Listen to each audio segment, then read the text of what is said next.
হাইরে রিসালাতের বউ আমাকে জামাই আদর করতেছে, জামাই সাথে আসলে একটা কথা ছিল। হ্যাঁ আর আনো না জাফরিন, আর কিছু আনবা না। রকির মা ভাবি একটা হাসি দেন। হাত মতের দুনিয়া যদি আর দেখা না হয়। আরে শোনা, টাইম পাই না রে। আসে আমি দৌড়ের উপর আসি, দৌড়ের উপর এসে দৌড়ের উপর যাই। এই যে আমার নাতি, হ্যালো হাই ভাইয়া। জাফরিন একবারে মানে কি বাচ্চা নিয়ে মানা করছি আমি, তারপরে কি করতেছে কও। দাঁড়াও, এটা আমি আমার চ্যানেলে ছাড়িয়ে দিব।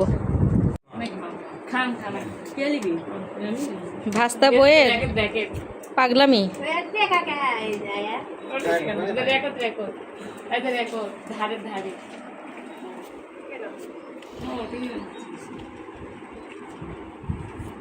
দেখো